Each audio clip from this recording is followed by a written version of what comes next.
Hi guys, welcome to my channel. ఈరోజు topic అయితే లెన్స్లా damn sure పక్కా simple question guys. ఈరోజు మనం ఏం నేర్చుకోబోతున్నామంటే డిఫైన్ చేస్తాం లెన్స్లా అని, అట్లనే ఎగ్జాంపుల్స్తోని మంచిగా అండర్స్టాండ్ చేసుకుంటాం లెన్స్లా అంటే ఏంటిది అనేది.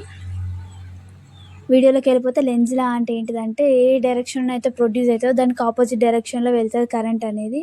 సో అదే లెన్స్లా అంటే. What is exact Lenz's law is that only. Lenz's law is based on law of conservation of energy. అంటే ఎనర్జీ క్రియేట్ కాదు, అట్లా డిస్ట్రాయ్ కాదు, ఎంత ఉన్నదో అంతే ఉంటుంది. కాకపోతే ఒక్క ఫార్ములా నుంచి ఒక ఫార్ములాకి వెళ్తుంది. లెన్స్లా అనేది ఈ కరెంట్ ఆర్ ఇండ్యూస్డ్ ఈఎంఎఫ్ డైరెక్షన్ని చూపిస్తుంది.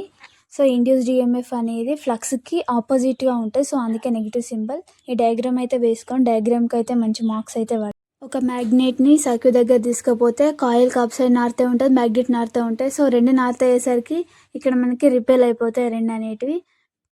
మ్యాగ్నెట్ని వెనక్కి జరిపినప్పుడు లెన్స్లా ప్రకారం కాయిల్లో మనకి సౌత్ పోల్ క్రియేట్ అవుతాయి. సో సౌత్ అండ్ నార్త్ రెండు అట్రాక్ట్ అయిపోతాయి అన్నట్టు.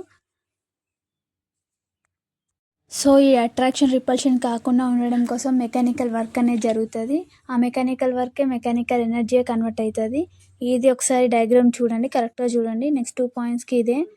ఇండ్యూస్డ్ ఈఎంఎఫ్ అనేది నార్త్ పోల్ అయినప్పుడు మనకి కరెంట్ డైరెక్షన్ అనేది యాంటీ క్లాక్ వైజ్ ఉంటుంది. ఒకవేళ సౌత్ పోల్ అయితే క్లాక్ వైజ్ డైరెక్షన్ అనేది ఉంటుంది. ఇదే లెన్స్లా. ఎక్స్ప్లెనేషన్ నచ్చితే ఒక లైక్ అండ్ సబ్స్క్రైబ్ చేసుకోండి. Thank you.